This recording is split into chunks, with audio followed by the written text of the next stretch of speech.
ప్రభువుని తక్కువ చేసే విషయంలో మనం ఎప్పుడూ త్వరపడకూడదు. అమ్మో నా మాటలు నా తొందరలో ప్రభువుని ఎక్కడ తక్కువ చేస్తానో నేను ఎప్పుడు చేయకూడదు అట్లా అని చెప్పేసి కాముగా ఉండాలి.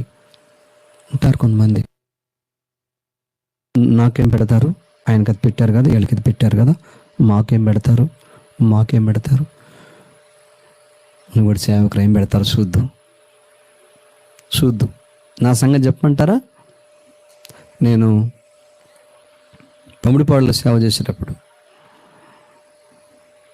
అలిబేపాలెం అని చెప్పేసి ఒక ఊరు. ఈ కుటుంబంలో అమ్మలకు వాళ్ళకి కూడా మేము చెప్పుకోం, మా అమ్మకు కూడా నేను చెప్పలేదు. అలిబేపాలెం అని చెప్పేసి అల్లిబాయిపాలెం అని ఒక ఊరు కదక.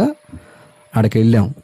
అక్కడ చౌదరులు అక్క ఒక ఆమె, పమిడిపాడు యొక్క ఆడపడుచు ఆమె అక్కడ ఉంటుంది.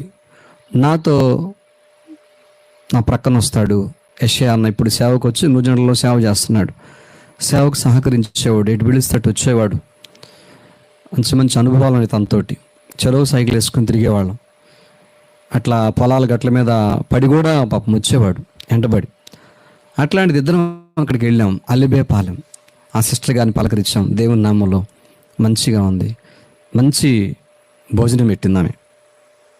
వేట మాంసం పెట్టిన విధానం చెప్తాను ఇప్పుడు నేను మీకు. అతను పమిడిపాడు వాస్తవ్యుడు యెషయా అన్న. నేను వేరే చోట నుంచి వచ్చిన పాస్టర్ను, వాళ్ళ ఊరిలో సేవ చేయడానికి వచ్చాను.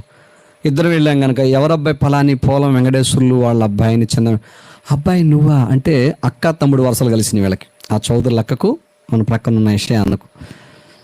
సరే నేనెవరిని? పాస్టర్ గారిని.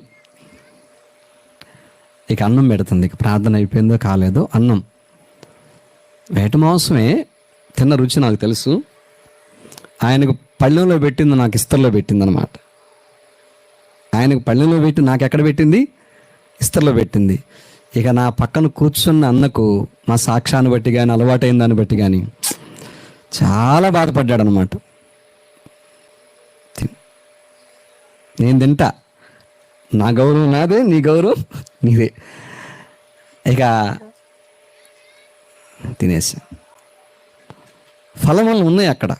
ఆ ఊరు నుంచి ముసలమ్మ ఒక యవనస్తురాలు పిల్లని తీసుకొని అట్లా వచ్చిపోయేవాళ్ళు.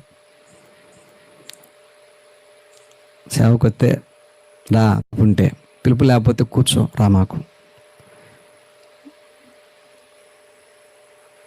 అట్లా ఉంటాయి మరి. నాకు కూడా పెట్టాలంటే పెట్టాలంటే పెడతారు నీకు కూడా.